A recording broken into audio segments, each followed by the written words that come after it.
Alhamdulillah, wa salat, wa salam Allah, wa rasulullah. Welcome to the first class for today, which is our Aqidah class. And before I begin the class, I do want to answer this question from one of the new shahadas.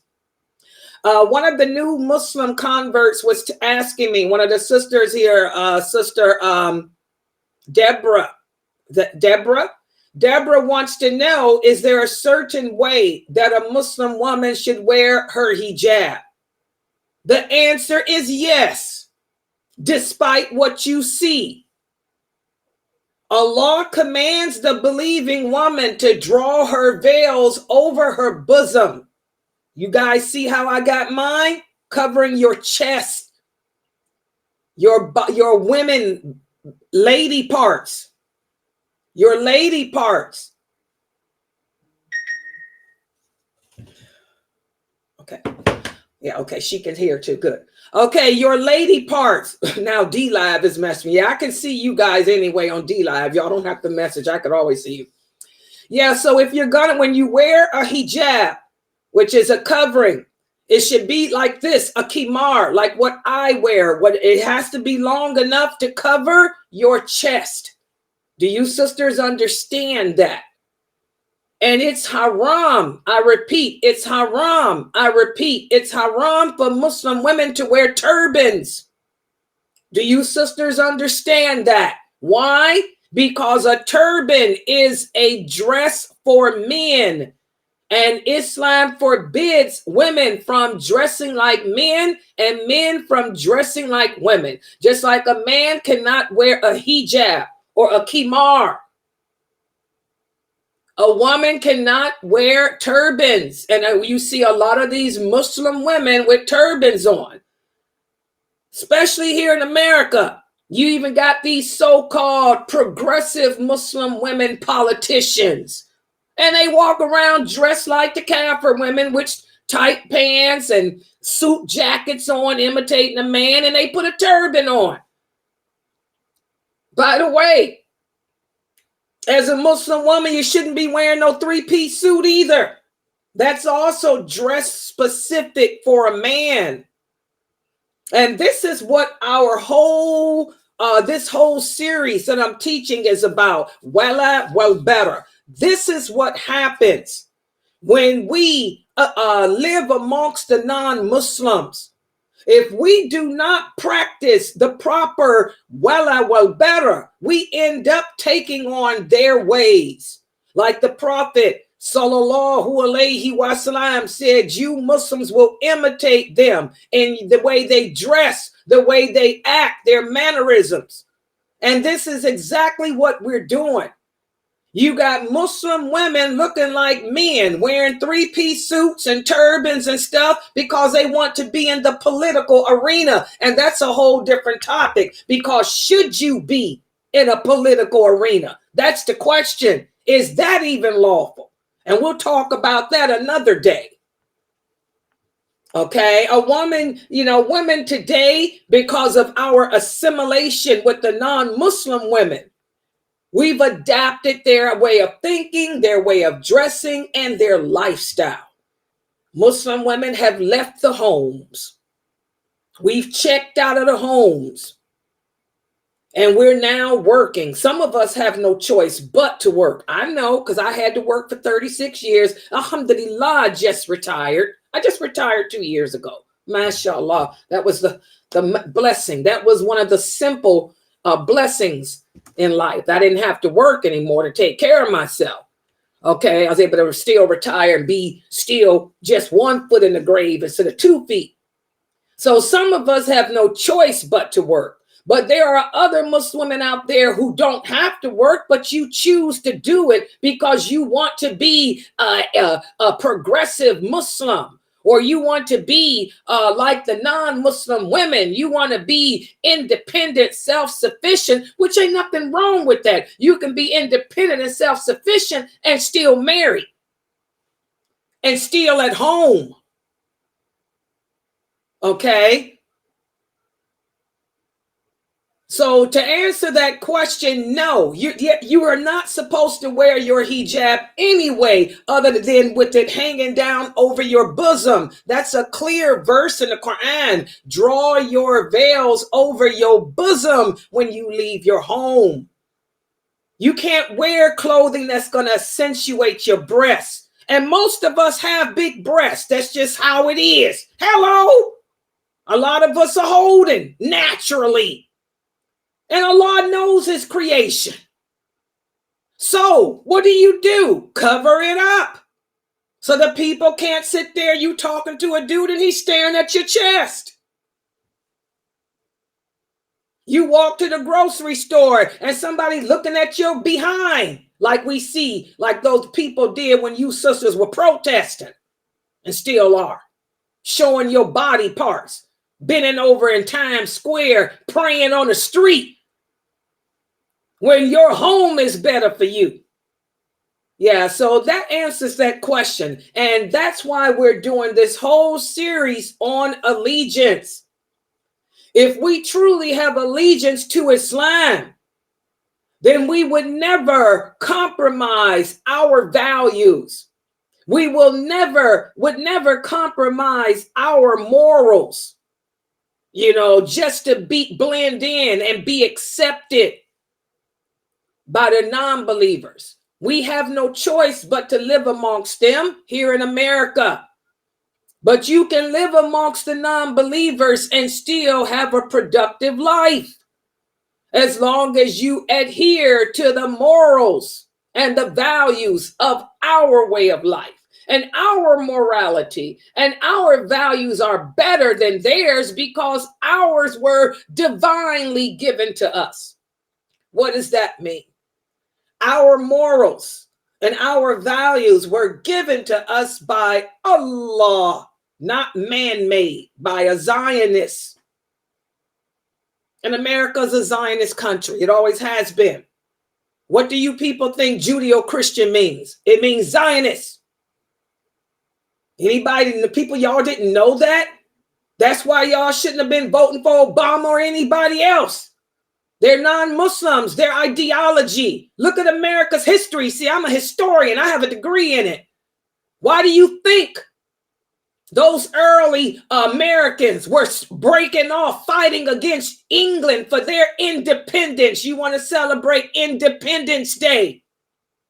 Let me give y'all the real story of Independence Day with Paul Revere and all the early settlers. They wanted to break away from England. Why? Because England was a Christian country. Christianity was at its peak. The American settlers didn't want to live under the laws of religion. They didn't want to live under the guidelines of a religion. They wanted to make their own laws, their own rules. That's the beginning of Zionism here in America. So when America established its independence from England, that began its Judeo-Christian society, its Zionist society, where we make our own laws. We form our own constitution. We form our own way of life, not based on any religion, not based on any book, but we make our laws ourselves. And that's what that American Constitution represents. It's Zionism. We make our own laws. We're not going to be governed by a monarchy. We're not going to be governed by religion. We're going to live a democratic life. That's Zionism, where we vote for what we want. Majority rules. Indivisible. That's the American Constitution. Y'all didn't know that? You learn that stuff when you go to college. You learn it in high school. I'm going to tell y'all something. I learned that in civics. When I was in the 6th grade, that was what that whole independence was about. We don't want religion to govern us no more. We don't want a monarchy. We want to make our own laws. That's Zionism. Don't get it twisted. Another reason why we don't celebrate Independence Day. Where's your allegiance?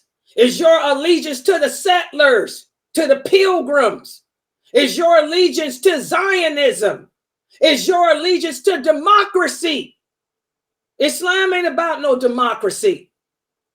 Okay? Democracy leads to chaos. Because it's your rules, your thoughts, majority rule. Subhanallah, people. We don't believe in no republic either. That's why y'all shouldn't have been voting for Obama or anyone else. But no, y'all didn't listen to me. You didn't listen to people like Layla, because there were a few of us here, a handful. Remember, the prophet said there'll always be a handful of Muslims trying to call you back to the Sunnah. Well, there was a handful here. Me, Sheikh Muhammad Saeed Atlee, Kareem Abu Zaid. We were of that handful that was trying, literally, that was telling y'all not to vote. Didn't listen to Sheikh Atlee. No. Didn't listen to Kareem Abu Zaid. No. Didn't listen to that crazy loud woman Layla. And you guys, Obama was the one that sent the weapons there. This was already in the plan. Y'all gonna answer to that. Answer for it.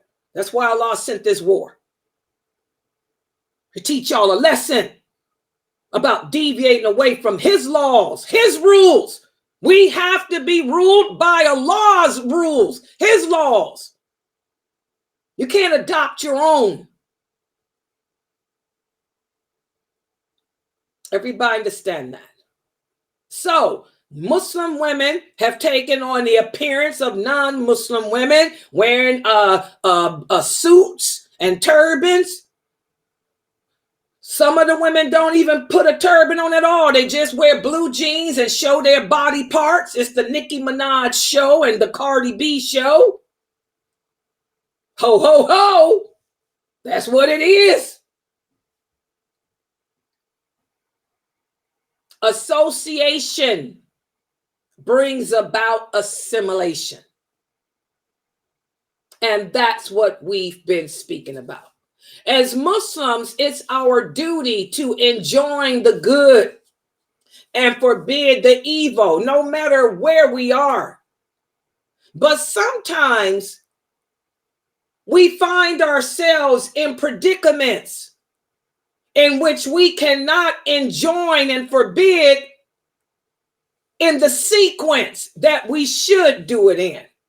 The Prophet Muhammad sallallahu alaihi wasallam taught us, if you see an evil, if you can stop it physically, you do that first. You don't just move to the next level. But oftentimes we can't do anything physically because of the country we live in, the laws that the men, that the Zionists have made that contradict Allah's laws. So if we find ourselves in a situation like that, whereas we could do something physically, but we can't, because again, Islam does teach us that we don't go around just like the Prophet said, our laws are for us. I can't force a non-Muslim woman to wear a hijab because she's not a Muslim. Our laws are not for them. Okay? On the other hand, you know, they can't force their laws upon me. But I respect their laws and don't violate them. Y'all understand that? You live in a non-Muslim environment, a non-Muslim society. They may have laws or guidelines that totally oppose ours. But that doesn't mean that we get physical and we become violent and try to take matters in our own hands. We cannot enforce Islamic laws in a non-Islamic country. The Prophet said that. We don't do that. So instead, we move to the next level, which is speak out against it if it's something bad. So since I can't force you to not fornicate, to not adulterate, I can't force you to put a hijab on if you are Muslim. What I can do is speak out against it. I can speak out against the fact, like I'm doing now, that Muslim women have deviated away from practicing Islam the correct way.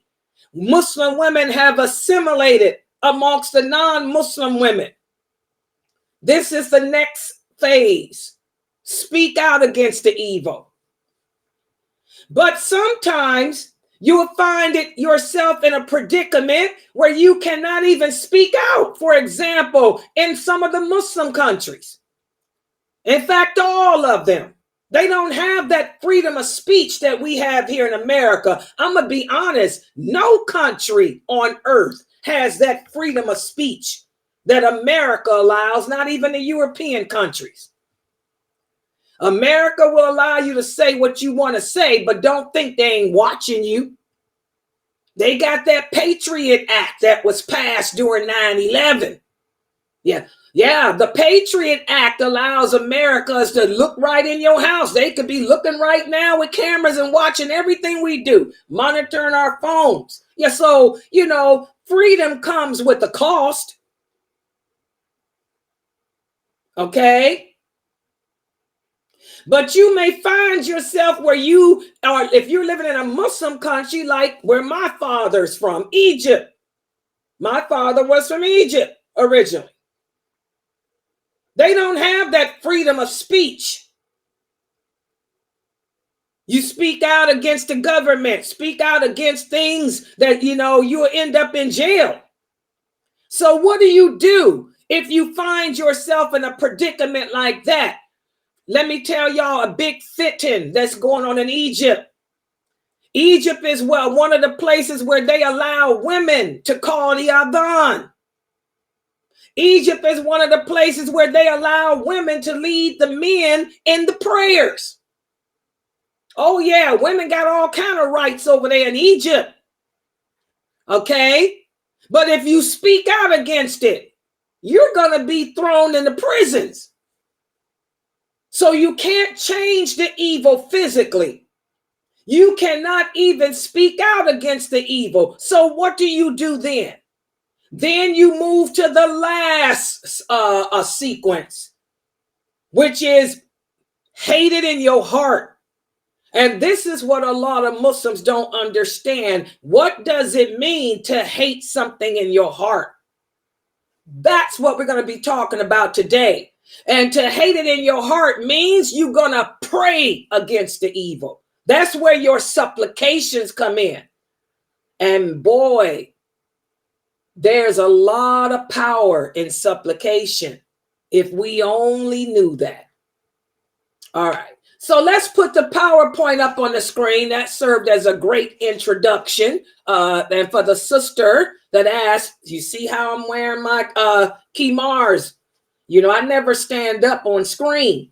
But after this class, I'll stand up so you can see how far down it goes. It covers all of that. If you're going to be on the screen like me, on the video, all they should see is head and shoulders. That's it.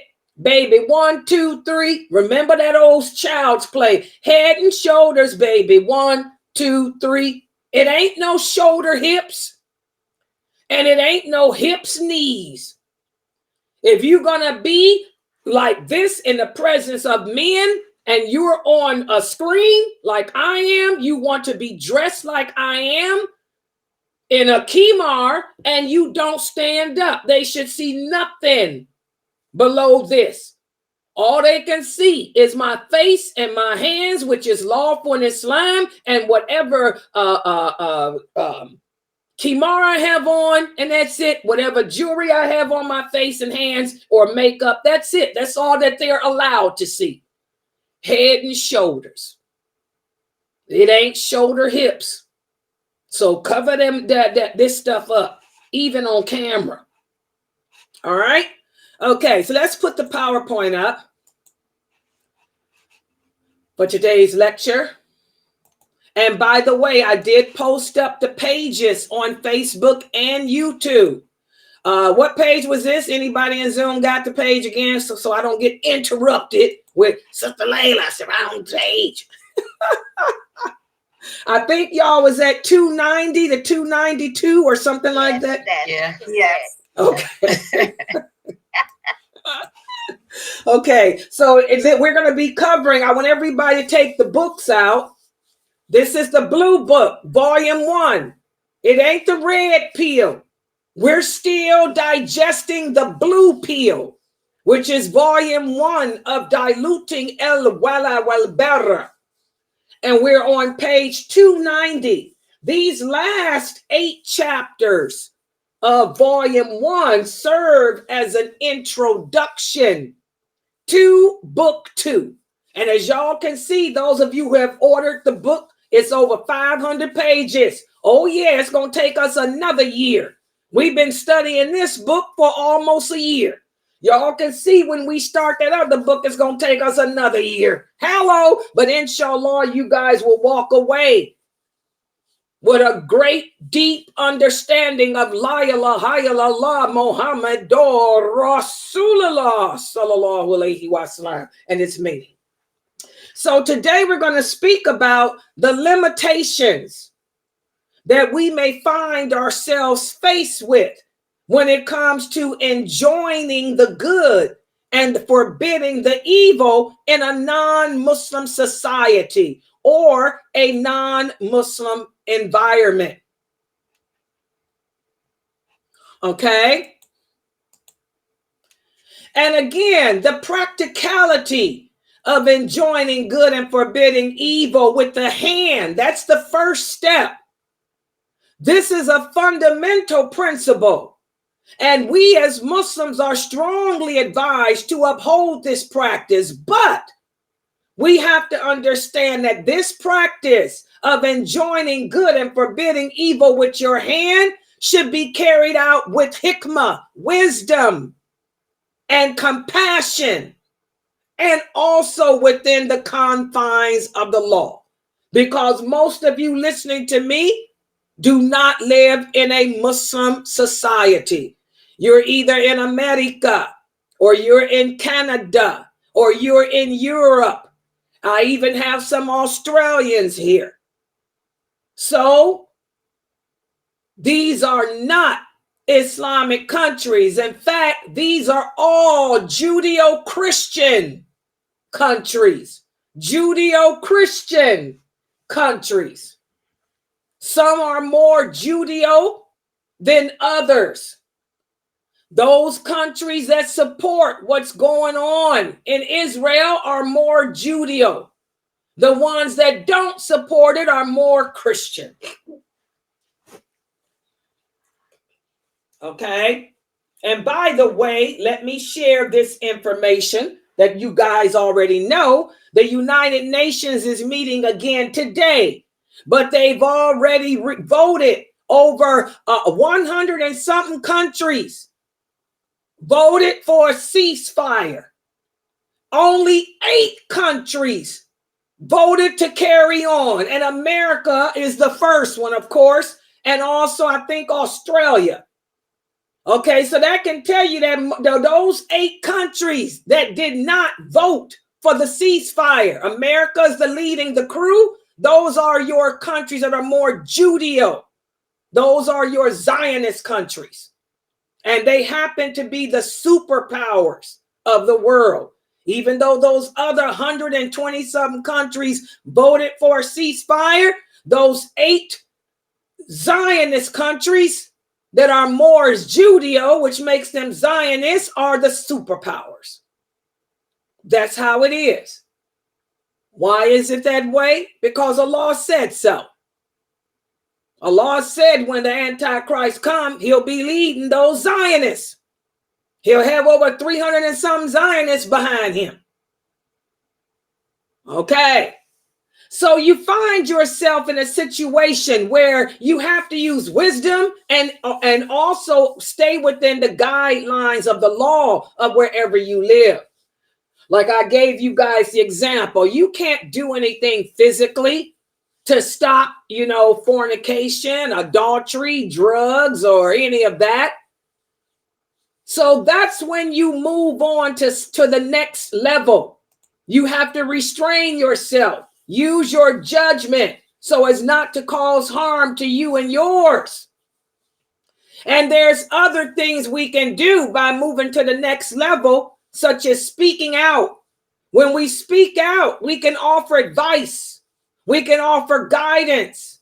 We can offer support to someone, for example, who's struggling with addiction. We can offer support to someone who has a sex problem. We can encourage kindness and respect in our communities, since we can't stop it physically. So does everybody understand that? Yes, the first step is to try to change it physically or stop it physically. But oftentimes, if you're in a non-Muslim country, you're not able to do that. Even in a Muslim country, you can't, because there's no country in the world that follows the laws of Sharia anyway. Okay? So let's talk about the tongue. Again, the greatest examples we have in how to handle ourselves in good times and bad is from the Prophet, sallallahu alaihi wasallam, and his companions. This beautiful hadith about forbidding evil with the tongue, I want y'all to ponder this. One day, the Prophet, sallallahu alaihi wasallam, was sitting amongst the people in Tabuk, and he said, "Where's Ka'b ibn Malik? Why isn't he here?" And someone from the tribe of Salama spoke up and said, "O Prophet of Allah, he got caught up with the beauty of his clothing and his appreciation of everything around him, and that's why he's not here." In other words, he was saying, oh, he's busy, caught up in the life of this world. And when this person said that, Mu'adh ibn Jabal spoke up. He said, "Woe unto you for what you said." He says, "O Prophet of Allah, we don't know nothing about Ka'b except good." So here we can see that this companion spoke up when this other person tried to demean Ka'b's character. This other person tried to plant the seed in the heart and mind of others, that Ka'b, was too much into the life of this world and the pleasures here instead of doing what Allah wanted. But you can see how Mu'adh spoke up and defended him. And this goes hand in hand with what we talked about yesterday in my class on the lawful and the unlawful. We talked about backbiting and gossip and how horrific these crimes are. And we talked about what to do if you find yourself in a situation where someone is speaking badly about another Muslim. You can't jump up and slap him in his face, although sometimes we do that. That happened to me not too long ago. I wasn't thinking, it was reflex. Somebody said something bad about a person I knew, and I end up bashing him in his face. I'm sorry. And soon after I did it, I walked away. I didn't apologize to the person because the person deserved it. But once I left the person's presence, I did say, "Oh, Allah, forgive me. I think I broke the person's nose. I don't know." Instinct. I've always had a heavy hand. What can I say? heavy-handed. Okay? But we're not supposed to do that. Bash another Muslim in his face like that, even though what the person said and did was wrong. But what we should have done is defended that person's honor, like Muad did. You know, you tell them, look, this is not what we're supposed to be doing. How can you say something bad and derogatory about your Muslim brother like that? And if the person continues, Islam teaches us to walk away, to get up and leave. And that's what I should have done. I should have defended that other Muslim's honor and then got up and walked away. But I'm sorry, it just, you know, I have anxiety. I was having a bad day and I got up and I don't know, next thing I knew, my hand just slipped. Person was down holding their nose, bleeding. I took up out of there. Layla booked up real quick. No po-po on me, but I was sorry to Allah about it because it was wrong. Okay, so, you know, Islam, you know, like I said, we're going to find ourselves in situations, you know, where we're, you know, we can't get physical or we are not supposed to get physical. So we're supposed to move to the next level because it's our job. Remember, as Muslims, anyone who declares La ilaha illallah, Muhammadur Rasulullah, their life, their honor, and their property is off limits. And like I was saying earlier, you know, there's the Muslim countries. In the Muslim countries, all of them, they don't have this freedom of speech. You speak badly about the government, you going to jail. You speak badly about the people of authority, you're going to be executed. So in those type of cases where you can't even speak out, then you're supposed to hate it in your heart. And we have an example of that from the story of Prophet Lot, alayhi salam. But let's talk about hating something in your heart. Hating something in your heart means to have a strong emotional dislike towards that action, or a strong emotional dislike towards that behavior.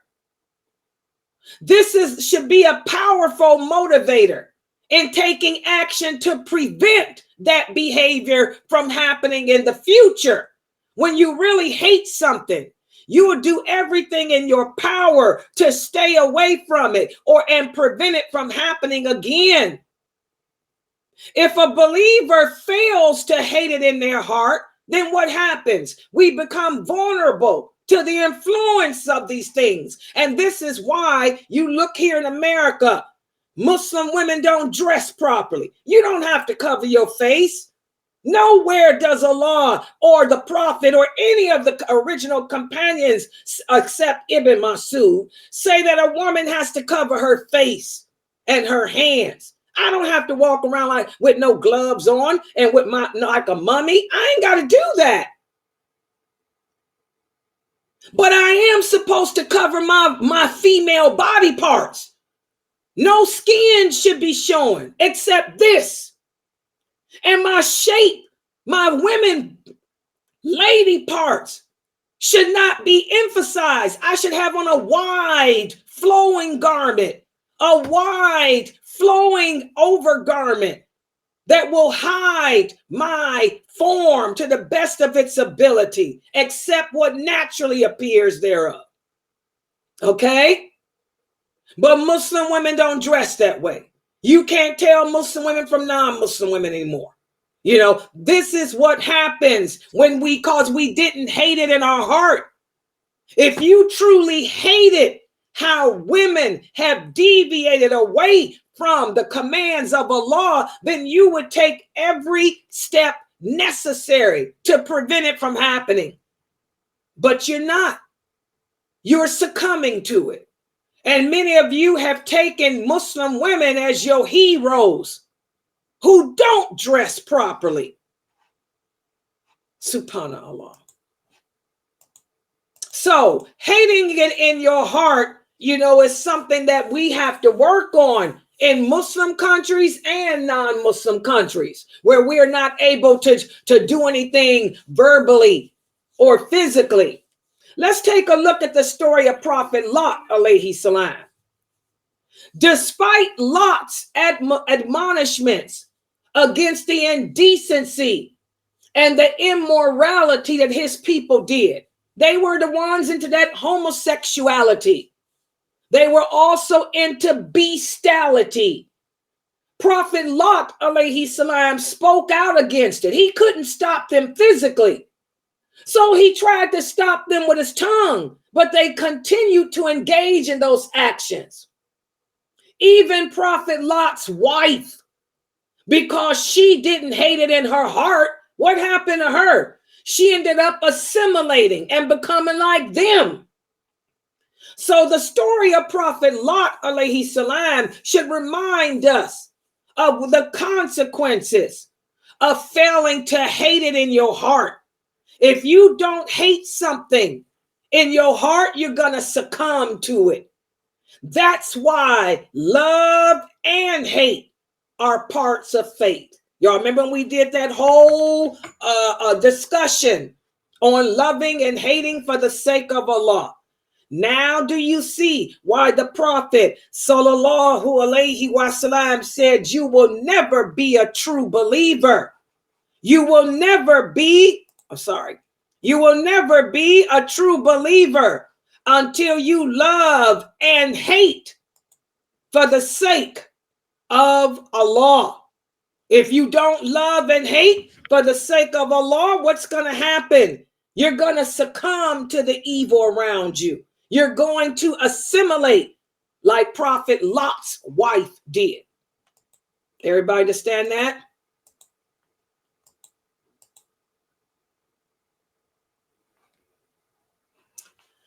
As Muslims, remember, Allah tells us in the Quran, just because we say that we believe in Him is not enough. He says we have to prove it.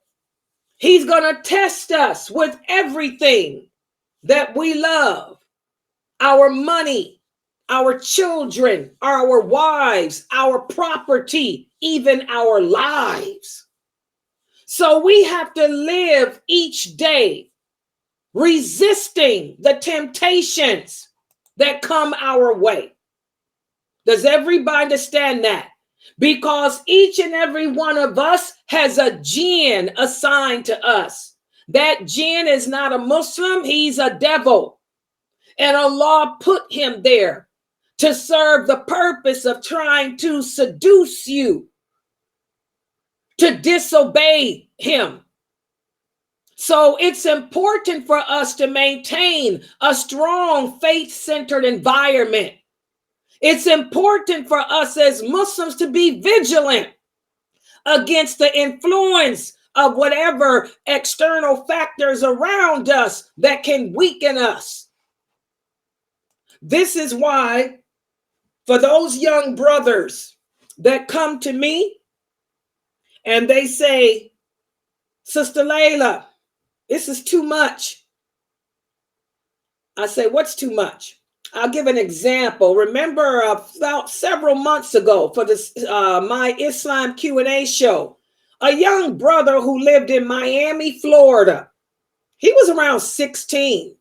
He came to my Islam Q&A show and he asked me, he said, Sister Layla, it's too much.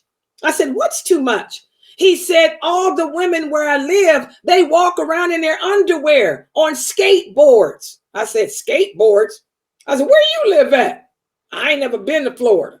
He said, I'm in Miami. I said, oh, I heard about that. I used to see that show with Snooki. Y'all know what I'm talking about? Snooki and them down there in Miami, you know, with the clubs, and those women walk around naked. And he said, these are beautiful women, Sister Layla. They got long hair, big behinds. He said, I can't handle it. If I stay in my house, that ain't helping because they everywhere. I got to leave eventually to go to school. And in school, the girls, what do? I told them that's when migration becomes obligatory for you. If you find yourself in an environment and the environment is too much for you, it's compromising your faith, your deen, that's when you have to move. Like I told him, you don't have to move to a Muslim populated country because guess what? The same stuff is there too. But you can move to another part of the earth, another part of America, like where I live up north where we got snow. We got the 4 seasons.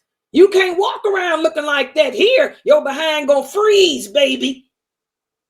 Okay? Move to a part of the country where the women ain't walking around naked. Move to Washington, Seattle, Washington, or places like that. Okay?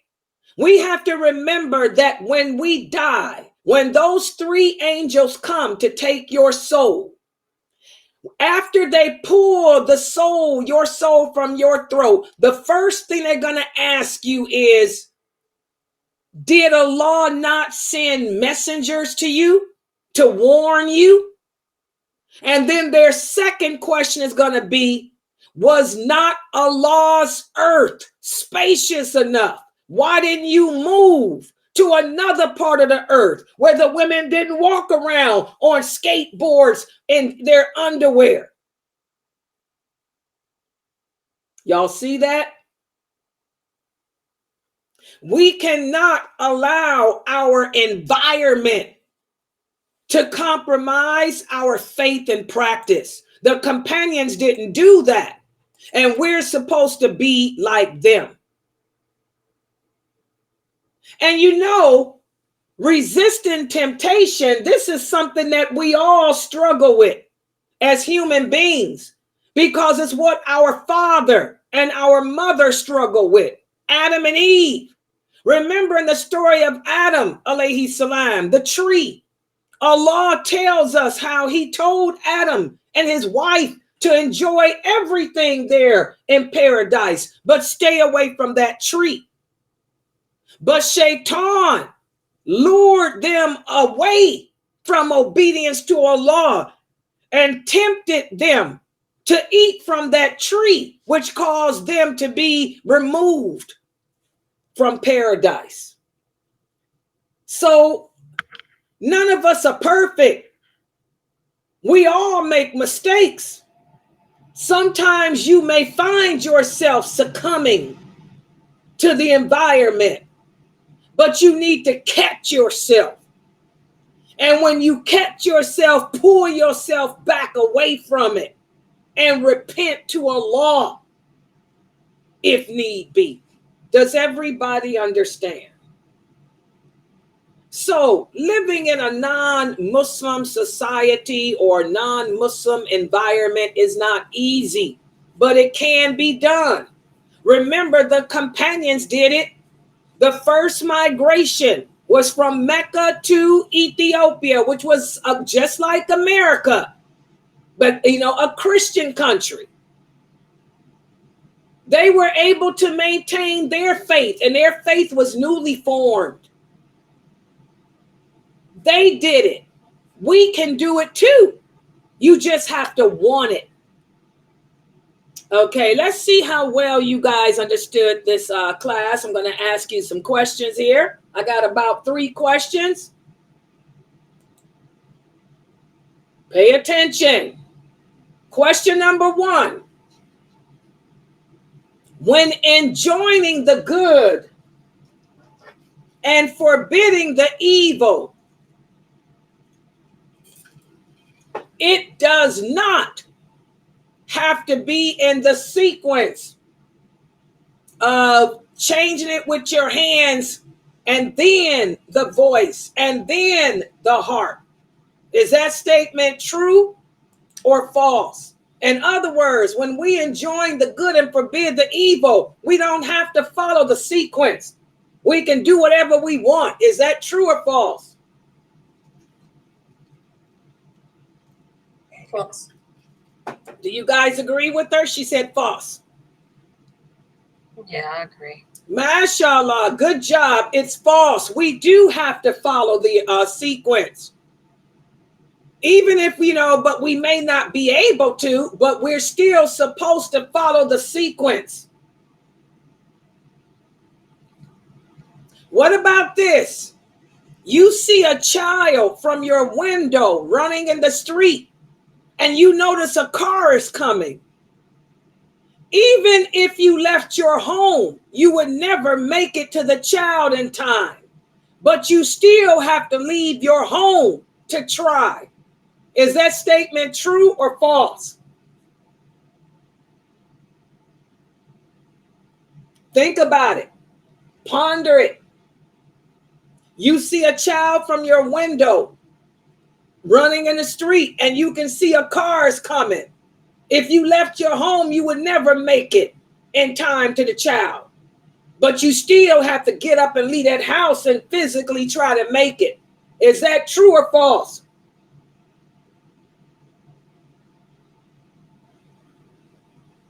Come on, people. What do you think? Let me look on Facebook and YouTube and Twitter. Do you have to still leave the house? Even though you're not going to make it, you can't do anything but physical? Is that true or false? What do you guys think?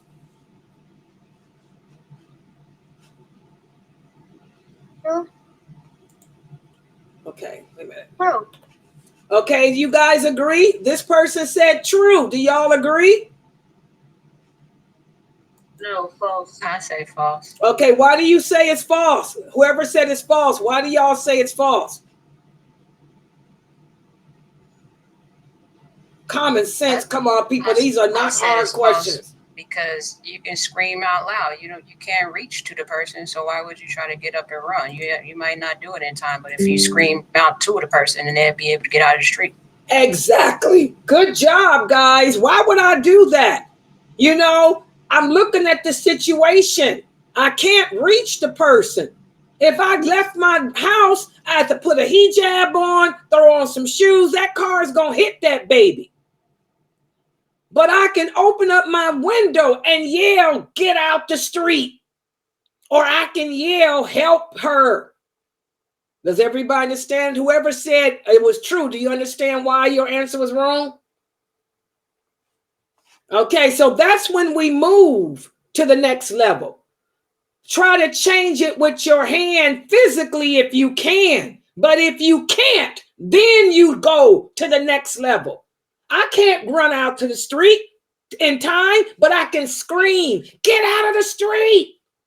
Does everybody get it? Common sense.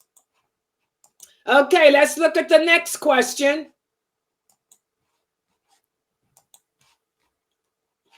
You hate what's going on in Gaza, but you can't do anything physically to stop it. What other alternatives are there? Now, this is more for what we're going through today. If you guys are truly understanding my teachings, you should be able to answer this question. We all hate what's going on in Gaza. We can't do anything physically to stop it. So what other alternatives are there, if any? Let's hear it. You can simply make dua. And which level is that? Is that the strongest level or the weakest? That's the weakest level. Okay, yeah, but that answers we could make dua, which is the weakest level. But yes, that's right. We could pray for them. What else can we do? What are the alternatives? And are there things we can do that are stronger than making dua? Dua is the weakest level. We can hate it in our heart and we can pray against it. But are there stronger things we can do? Things that may be more seen, more obvious. When we say stronger, we mean things that are more obvious. Are there more obvious things we can do to try to stop what's going on in Gaza? Come on, guys. These are questions you can of speak fiqh. out. You can speak out about it, and you can fill the masjid, because the Prophet ﷺ said to speak out against. I mean, the Prophet Muhammad ﷺ said to go to the masjid and pray. So we have to show our solidarity. We join together, so we can always speak out, and we can always show that our Okay, you got solidarity two with things. Wait a minute. Praying. each other. Okay, so praying with each other, guys. What is that? A stronger level? Okay, let's start over. I want everybody to participate in this Zoom room. And I want everybody to stop making these questions hard for yourself. These are common sense, logical answers. Okay? Stop overthinking. What's going on in Gaza? None of us can do anything physically. So before we get to the lowest level, what's the next thing we can do? Since we can't change it with our hand by fighting against it or whatnot, what can we do on the next highest level? Now give me your answer, since I asked it that way. Speak out against it. How do you speak out against it? You speak out against it is basically putting it on your social media. Anytime you talk to someone, just speak out against it. If you have a big fat platform, when you have your audience, you're speaking out against it. Okay. Anybody else? What other forms of speaking out against? You can speak out against it verbally, and also by using your social media. You know, how do you guys jump to the last without going to the second? Remember, we don't jump to the last. Okay, let me use myself as an example. There's nothing that I can do physically to stop what's going on in Gaza. That's the first level. So let me move to the second. I'm not just going to settle for the last. We got to follow the sequence.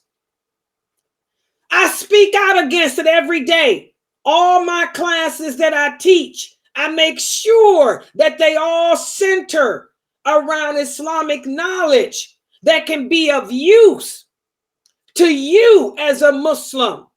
And also it could be of use to them by spreading awareness about their situation verbally for them. That's one way. What's another way? She said we can post stuff up on social media. What type of stuff? What can you post on social media?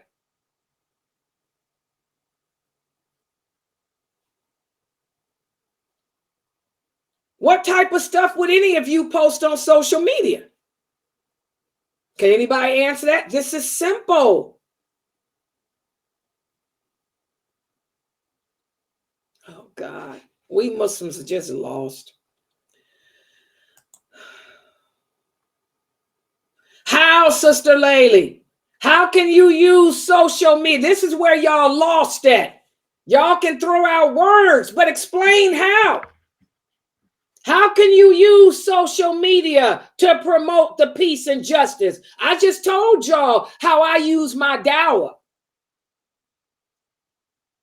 How can you use social media to promote peace and justice about what's happening in Gaza? Can anyone answer that? This is so easy. If I was to ask my grandkid, he probably could come up with some good stuff, but there ain't none of them here.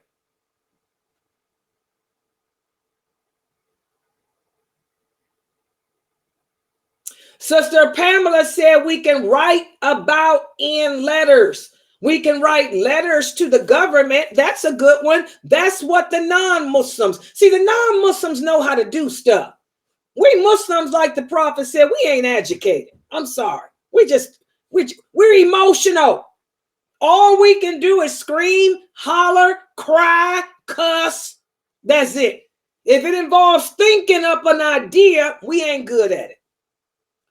You could do like the non-Muslims did, the Actors Guild. Look at all those famous movie stars led by Angelina Jolie. They all got together, the Actors Guild, and wrote letters to Biden demanding that he call for a ceasefire. You could do like the rap singers did, led by Jay-Z and P. Diddy, and what's that Palestinian rapper? And Dua Lipa and all of them, Dua Lipa and them, they all wrote letters representing the singers of America calling for a ceasefire to the government. See, the Kafirs know what to do. You Muslims, all y'all know what to do is kill, crush, destroy, get angry. I'm still waiting on somebody to tell me what they're going to put on social media. Dead bodies? What you going to put on social media? Well, we can do like the non-Muslims are doing on social media. What are the rabbis doing? What are the practicing Jews doing? They're posting on social media the history of Israel, the history of Zionism. They're educating the people as to what the difference between Judaism is and Zionism.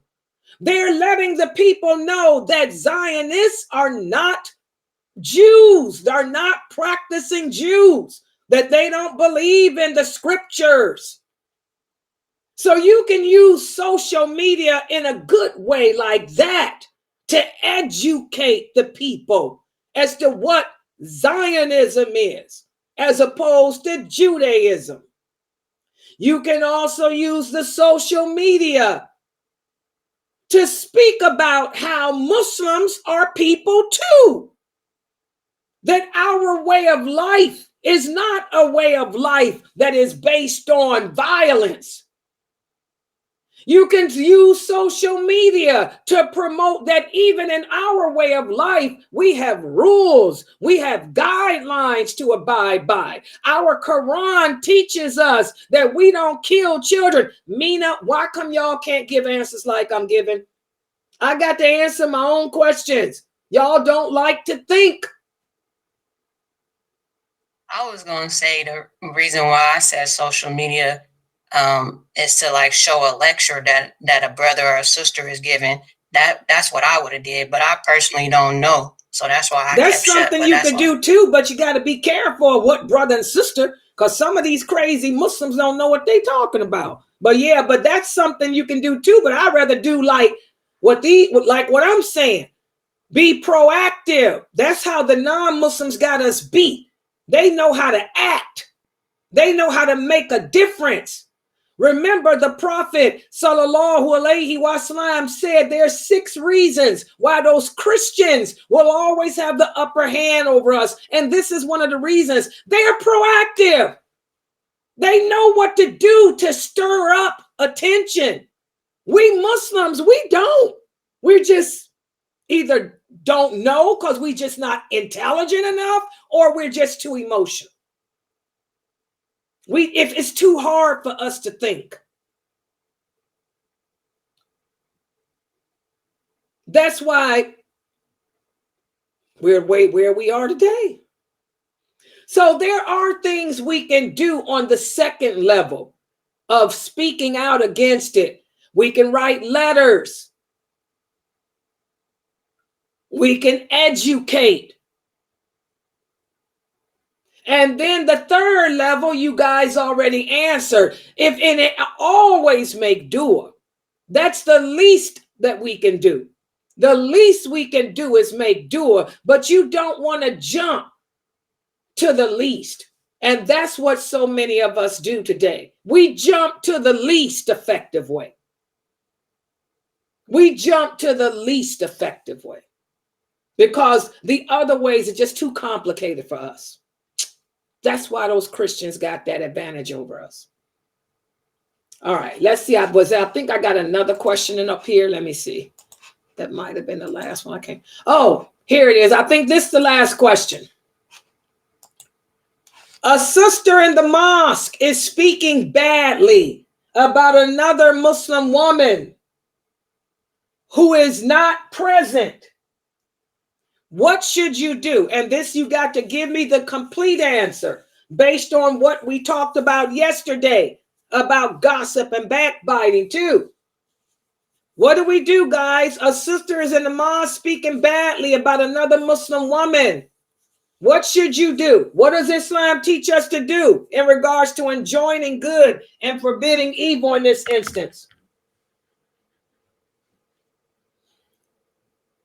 Okay, and also, guys, for that other question, another brother here is saying we can also educate the people by going to other churches or other organizations advocating the rights of these people, speaking out for the rights of Muslims.